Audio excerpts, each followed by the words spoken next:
Hello everyone. आज हम मौलिक अधिकार का पार्ट 2 कंप्लीट करने वाले हैं। इससे पहले हमने मौलिक अधिकार का पार्ट 1 कंप्लीट किया था, जिसमें हमने पढ़ा था कि मौलिक अधिकार क्या होते हैं, किस देश से लिए गए हैं और कौन से पार्ट में मौलिक अधिकार है, और स्वतंत्रता का मौलिक अधिकार, समानता का मौलिक अधिकार, शोषण के विरुद्ध अधिकार, ये हमने पढ़ लिया था। अब हम आगे का पढ़ेंगे, 4, 5, 6 ये हम पढ़ने वाले हैं।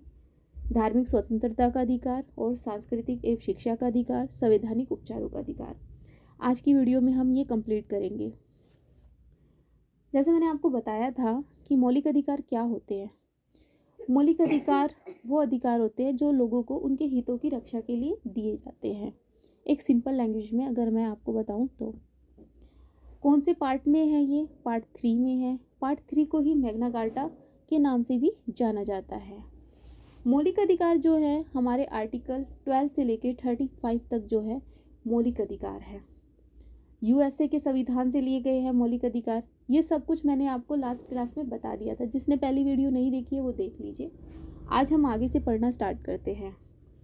आज हम पढ़ते हैं धार्मिक स्वतंत्रता, सांस्कृतिक एक शिक्षा संबंधी सुरक्षा संबंधी अधिकार, संवैधानिक उपचारों का अधिकार।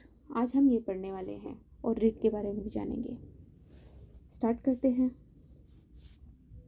देखिए हमारा है, एक मिनट। तो इससे पहले हम पढ़ते हैं अब ये वाला धार्मिक स्वतंत्रता का अधिकार, right to freedom of religion. देखो ये किस में दिया गया है? हमारे आर्टिकल 25 से लेके 28 तक धार्मिक स्वतंत्रता का अधिकार दिया गया है। देखो हमारा देश जो है एक धर्मनिरपेक्ष राज्य है। इसमें किसी भी धर्म को मानने की स्वतंत्रता है। हमारे धर्म को मानने के लिए, किसी भी धर्म को मानने के लिए हमें कोई बांधे नहीं कर सकता। हम अपनी मर्जी से कोई भी धर्म चुन सकते हैं और उसे मान सकते हैं। ठीक है, धर्म को मानने और उससे आगे की स्वतंत्रता जनता को दी गई है।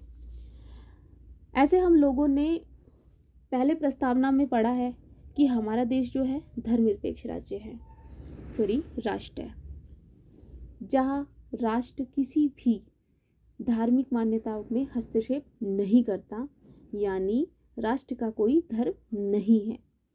यह आर्टिकल कौन सा बोलता है?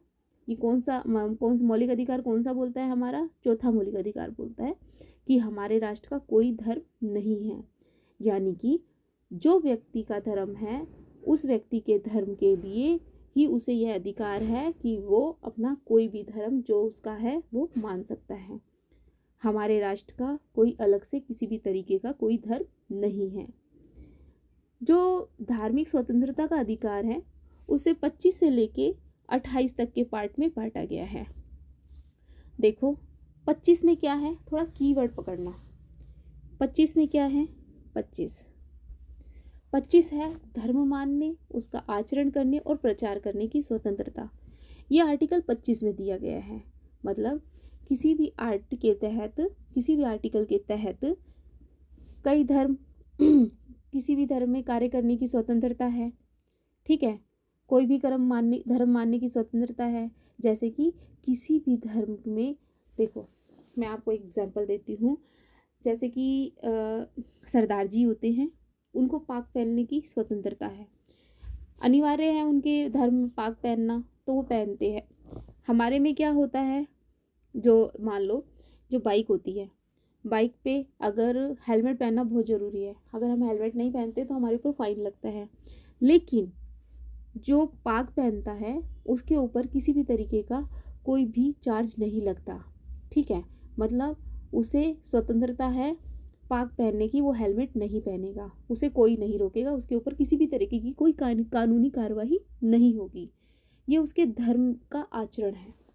ये है 25। ये किसके तहत है? उसको ये मतलब ये स्वतंत्रता उसको किसके तहत मिली गई है? आर्टिकल 25 के तहत मिली हुई है। ठीक है, ये आर्टिकल 25 ही कहता है कि जिस धर्म में जिस तरीके की जो मान्यताएं हैं वो उसको कर सकता है। ठीक है, अब आर्टिकल आता है 26। 26 में क्या है? इसमें धार्मिक प्रबंधन मतलब आप यानी कि धार्मिक मैनेजमेंट करने की स्वतंत्रता है, किसी भी तरीके का धार्मिक मैनेजमेंट आप कर सकते हैं। ये आर्टिकल 26 में आता है।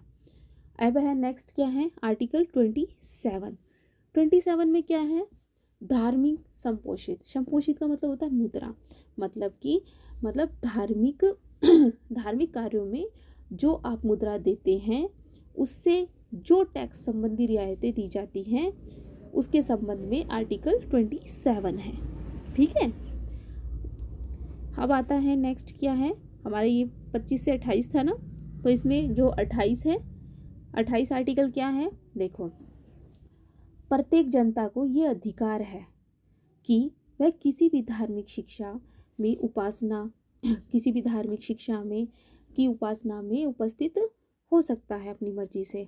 कोई भी अगर मान लो कहीं पे भी कोई भजन कीर्तन हो रहे, कुछ भी हो रहे, तो उसकी मर्जी वो वहाँ पे जाके भजन कीर्तन कर सकता है, उसमें उपस्थित हो सकता है। ये उसका निजी मैटर है, उसको ये स्वतंत्रता दी गई है। अब हम नेक्स्ट पढ़ते हैं। नेक्स्ट क्या है, नेक्स्ट है, एक मिनट, कट नहीं रहा। नेक्स्ट है राइट टू एजुकेशन, संस्कृति और शिक्षा संबंधी अधिकार। क्या है, देखो, हमारे 29 से और 30 ये क्या है, राइट टू एजुकेशन है, मतलब संस्कृति और शिक्षा संबंधी अधिकार है। ये अधिकार जो है केवल अल्पसंख्यकों को ही दिए गए हैं, अन्य बहुसंख्यकों को ये अधिकार नहीं दिए गए हैं। ठीक है, आर्टिकल 29 देखो पहले, इसमें क्या होता है, अल्पसंख्यकों के हितों की संरक्षण किया जाता है, मतलब उनके विकास के लिए कार्य किए जाते हैं, वो आर्टिकल 29 में है। ठीक है, और आर्टिकल 30 क्या है, अल्पसंख्यकों की शिक्षा संबंधी संरक्षण दिया गया है। इसमें क्या होता है, ताकि वे अपनी शिक्षा संबंधी संस्थानों के माध्यम से अपनी संस्कृति को बचाने का प्रयास कर सकते हैं। तो ये किसके अंदर है, ये 30 के अंदर है। ये हो गया। अब नेक्स्ट है संवैधानिक उपचारों का अधिकार। देखो ये किसके अंदर है, ये आर्टिकल 32 के अंदर है। अब आप सोच रहे होंगे कि 30 यहाँ है, 30 यहाँ है, तो 31 कहाँ है, सोच रहे होगे ना, आपके माइंड में आई होगी ये बात कि अभी हमने 30 पढ़ा है तो 31 पढ़ना चाहिए, हम सीधा हम 32 पे क्यों आ गए। तो मैं आपको बता दूं कि हमने पिछली वीडियो में पढ़ा था कि 31 में संपत्ति का अधिकार था, जिसे बाद में कानूनी अधिकार बना दिया गया। अब हम आर्टिकल 32 पढ़ते हैं। देखो, यदि यदि जितने भी हमारे ऊपर लिखे, जो भी मैंने आपको ऊपर बताए हैं मौलिक अधिकार, अगर उनका कोई हनन करता है, अर्थात सरकार हो या कोई भी व्यक्ति आपको किसी भी अधिकार को, आपके किसी भी अधिकार को आपसे छीनने की कोशिश करता है या करती है, तो आप इस आर्टिकल 6 आर्टिकल के तहत आप सुप्रीम कोर्ट और हाई कोर्ट में अपील दायर कर सकते हैं उसके खिलाफ कि भाई उन्होंने हमारे इस अधिकारों का हनन किया है। ठीक है, तो सुप्रीम कोर्ट और हाई कोर्ट तुरंत उस पर एक्शन लेंगे। ये कौन से आर्टिकल के अंडर आता है, ये आर्टिकल 32 के अंदर आता है। कौन सा मौलिक अधिकार है ये हमारा 6 मौलिक अधिकार है। देखो, इसमें बहुत बार क्वेश्चन पूछा जाता है कि संवैधानिक उपचारों के अधिकार को BR अम्बेडकर ने भारतीय संविधान की आत्मा कहकर पुकारा है। ये बहुत बार एग्जाम में आया है। ठीक है, लेकिन अब बात ये आती है कि हमने आत्मा 2 बार पढ़ा है। ठीक है, कैसे पढ़ा है, देखो क्वेश्चन 2 तरीके से आते हैं आत्मा के। कौन से वाले आते हैं, हम लोगों ने कि भारतीय संविधान की प्रस्तावना को आत्मा कहाँ है, पूछा जाता है। भारतीय संविधान की प्रस्तावना को क्या कहते हैं, वो भारतीय संविधान की आत्मा क्या है, प्रस्तावना है, वो क्वेश्चन पूछा जाता है। तो एक ये क्वेश्चन पूछा जाता है और एक ये पूछा जाता है। तो मैं आपको बता दूं, और हम देख रहे हैं कि आत्मा वर्ड क्या है, 2 बार यूज़ हो रहा है, तो हम पहचानेंगे कैसे कि हमें कहाँ पे हमारा आंसर सही होगा। मतलब तो देखो, जब BR अम्बेडकर की बात हो कि BR अम्बेडकर ने कौन से मौलिक अधिकार को, संवैधानिक उपचारों कौन से अधिकार को संविधान की आत्मा का है, तो हमारा आ जाएगा संवैधानिक उपचारों का अधिकार। अगर मान लो किसी बिना कोई मतलब विदाउट स्टेटमेंट अगर कोई क्वेश्चन सीधा पूछा जाता है कि भारत की आत्मा किसे कहते हैं, तो सीधा सीधा आंसर आप लिखो प्रस्तावना। मतलब संवैधानिक उपचारों का अधिकार जो है ना, अगर B.R. अम्बेडकर का नाम लिया जाए तब ही इसे संविधान की आत्मा कहेंगे, नहीं तो अगर आत्मा की बात की जाएगी तो सीधा प्रस्तावना हमारा आंसर होगा। ओके, क्लियर है। अब इस आर्टिकल के तहत जो है सुप्रीम कोर्ट और हाई कोर्ट को ये जो पावर है, सुप्रीम कोर्ट और हाई कोर्ट को ये पावर है कि वो मौलिक अधिकारों का जो है संरक्षण कर सकता है नहीं मतलब करेगा। ठीक है, अगर कोई भी दिक्कत होती है हम जाकर सुप्रीम कोर्ट और हाई कोर्ट में याचिका दायर कर सकते हैं या अपील दायर कर सकते हैं। अब मौलिक अधिकारों के संरक्षण के क्रम में सुप्रीम कोर्ट और हाई कोर्ट 5 टाइप की रिट जारी करती है। 5 टाइप की रिट जारी करती हैं।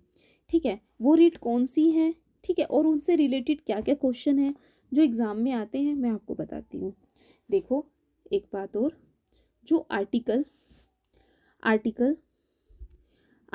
32, ठीक है, इसके तहत सुप्रीम कोर्ट रिट जारी करती है, और आर्टिकल 226 इसके तहत हाई कोर्ट रिट जारी करता है।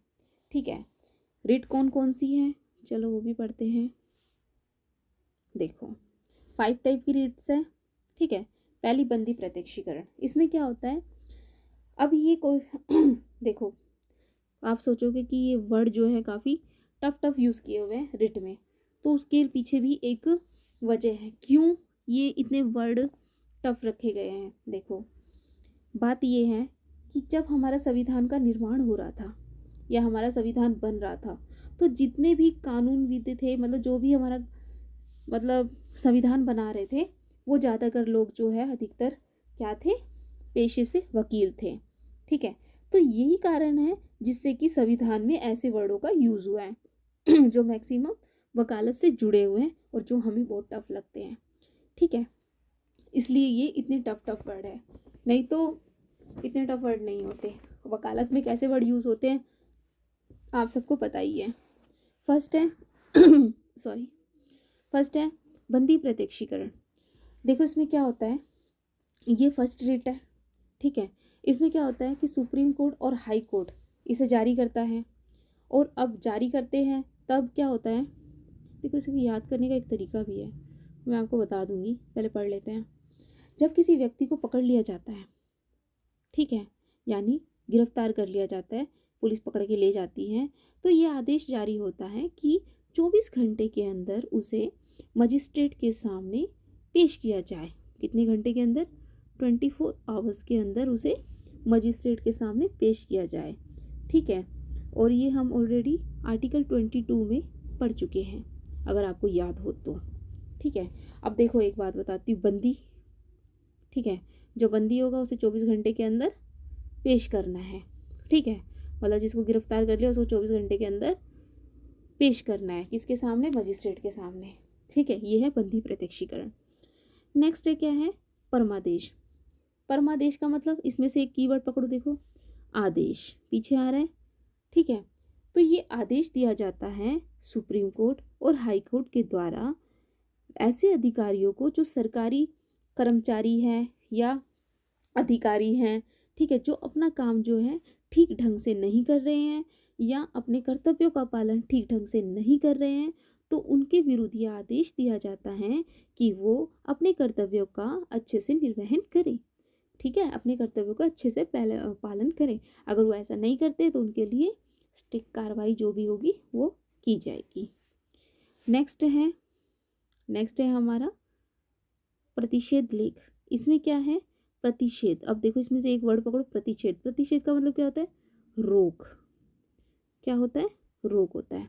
ठीक है, मतलब क्या होता है, जो ऊपरी न्यायालय होती हैं और जो ऊपरी न्यायालय जारी करेगा उसे निचले न्यायालय को इसमें, ठीक है, वो मानना पड़ेगा। जैसे कि सुप्रीम कोर्ट जारी करेगा हाई कोर्ट को और हाई कोर्ट जारी करेगा डिस्ट्रिक्ट कोर्ट को। मतलब सुप्रीम कोर्ट जो बोलेगा वो हाई कोर्ट को मानना पड़ेगा, हाई कोर्ट जो बोलेगा वो सुप्रीम कोर्ट को मानना पड़ेगा। ठीक है, इसका मतलब ये होता है। देखो, ऊपरी न्यायालय निचले न्यायालय को ये आदेश देता है कि वह यह कार्य जो भी वो काम कर रहे हैं, ये कार्य अधिकार आपके क्षेत्र से बाहर है, आप इस पर कार्य ना करें। ये कौन बोल रहा है? सुप्रीम कोर्ट बोल रहा है हाई कोर्ट को। फिर ऐसे ही हाई कोर्ट बोल सकता है डिस्ट्रिक्ट कोर्ट को। ठीक है, अब इसका जो नेक्स्ट है अपोजिट है, बिल्कुल मतलब सेम है ये दोनों। ठीक है, जैसे ये दोनों सेम है वैसे ये दोनों सेम है। ठीक है, इसका क्या है? उत्प्रेक्षण। उत्प्रेक्षण में क्या होता है? इसमें भी क्या होता है, जो ऊपरी न्यायालय होता है वो निचले न्यायालय को ये आदेश देता है कि लंबित मुकदमे को मेरे पास भेज दे, क्योंकि ये ये जो है आपके अधिकार क्षेत्र से बाहर है। ठीक है, जैसे उसमें बोलता है ऊपर वाले में, वैसे ही इसमें बोलता है। अब आता है हमारा अधिकार पृष्ठालेख। क्या होता है ये? देखो, इसमें क्या होता है, एक मिनट साफ कर लूँ। इसमें क्या होता है? सुप्रीम कोर्ट और हाई कोर्ट। ठीक है, अगर कोई किसी पद पे सार्वजनिक अधिकारी बनता है, ठीक है, किसी भी पद पे कोई सार्वजनिक अधिकारी बनता है तो वह असंवैधानिक माध्यम से उस पद को ग्रहण कर लेता है, मानो। ठीक है, कि मतलब गैर कानूनी तरीके से या संवैधानिक तरीके से माध्यम से वो उस पद को ग्रहण कर लेता है, तो रिट जारी किया जाता है और उससे ये सवाल पूछा जाता है कि आपने किस अधिकार से उस पद को ग्रहण किया है, और फिर उसके उसके वह और उससे जवाब मांगा जाता है। और वो जवाब कैसे मांगा जाता है? लिखित में मांगा जाता है। कैसे मांगा जाता है? लिखित में। ठीक है, लिखित में उससे ये मतलब आंसर मांगा जाता है। अगर वो अपने पद पर वैलिड मिलता है, ठीक है, तो क्या होता है? उसे पद पर बने रहने दिया जाता है। अगर वो नहीं मिलता, उस पद के योग्य नहीं होता, तो उसे तुरंत हटा दिया जाता है। ये होता है अधिकार पृष्ठालेख। ठीक है, मतलब मैं बता सकती हूँ आपको, वैसे बोल सकती हूँ कि किसी भी सार्वजनिक पद में उपस्थित होने वाले अधिकारी की योग्यता का प्रशिक्षण करना कि वह उसके योग्य है या नहीं, वो ही हमारा क्या है? अधिकार पृष्ठालेख। ठीक है, नेक्स्ट देखो, अब जो 32 तक है, जो वहाँ तक तो क्या थे? हमारे अधिकार थे, मौलिक अधिकार थे। अब आता है 33, 34 और 35। ये क्या है? देखो, 33, 34, 35 में क्या है? अधिकार से जुड़ी हुई बातें हैं।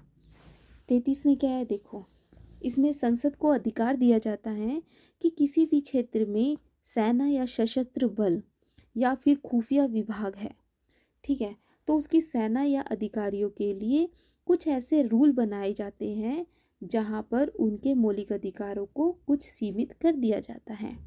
ठीक है, तो सेना में रहते हुए वो जो रूल फॉलो करते हैं वो 33 के तहत ही आते हैं। ठीक है, ये तो 33 है। अब 34 क्या है? देखो, संसद कानून बनाती है यदि किसी क्षेत्र में मार्शल लॉ लागू होता है। ठीक है, अगर किसी क्षेत्र में मार्शल लॉ लागू होता है तो उस समय उस क्षेत्र के लोगों को कुछ अधिकार रोक लिए जाते हैं। ठीक है, मार्शल लॉ लागू होते ही उनके कुछ अधिकार जो है उनसे छीन लिए जाते हैं या रोक दिए जाते हैं कुछ टाइम के लिए। 35 में क्या है? 35 में क्या है? देखो, संसद को पावर देता है कि वह मौलिक अधिकारों के संबंध में कानून बना सकती है। संसद ये पावर देता है। ठीक है, अब एक दो बातें और बता देती हूँ मैं आपको इसी से रिलेटेड। देखो, आपको पता है कि आर्टिकल 352 ये क्या है? राष्ट्रीय आपातकाल है। अब इसके अंदर जब राष्ट्रीय आपातकाल लगता है तो हमारे सारे मौलिक अधिकार छीन लिए जाते हैं हमसे, लेकिन 2 मौलिक अधिकार ऐसे हैं जो निरस्त नहीं किए जाते। वो हैं 20 और 21, मतलब 20 और 21 को नहीं छीना जाता हमसे। ठीक है, ये निरस्त नहीं किए जाते। ओके, अब देखो एक चीज़ और, देखो हमने पढ़ा है कि जो मौलिक अधिकार जो है वो क्या है, भारतीय नागरिकों को मिला हुआ है, ठीक है। इसमें से कुछ ऐसे भी अधिकार है जो विदेशियों को भी दिए प्राप्त है और भारतीयों को तो प्राप्त है ही। तो वो कौन से अधिकार हैं जो विदेशियों को प्राप्त है, भारतीयों को भी प्राप्त है, और कौन से अधिकार हैं, ठीक है, जो भारतीयों को प्राप्त है और विदेशियों को प्राप्त नहीं है, ठीक है। तो देखो केवल जो भारतीय नागरिकों को प्राप्त हैं, विदेशियों को प्राप्त नहीं है, वो कौन कौन से हैं, वो है, एक मिनट, वो है 15, 16, 19, 29, 30। ये क्या है, ये भारतीयों को प्राप्त है, लेकिन हम विदेशी नागरिकों को प्राप्त नहीं है। अब जो भारतीयों को भी प्राप्त हैं और विदेशी नागरिकों को भी प्राप्त हैं वो है 14, 20, 21, 21A, 23, 24, 25 और 28। ये सब मैं आपको पढ़ा चुकी हूँ, आप मेरी पिछली वीडियो में देख सकते हैं। ये कौन से अधिकार हैं जो भारतीयों को भी प्राप्त हैं और विदेशी नागरिकों को भी प्राप्त हैं। आपको वीडियो अच्छी लगी तो वीडियो को लाइक कीजिए, सब्सक्राइब कीजिए। Thank you.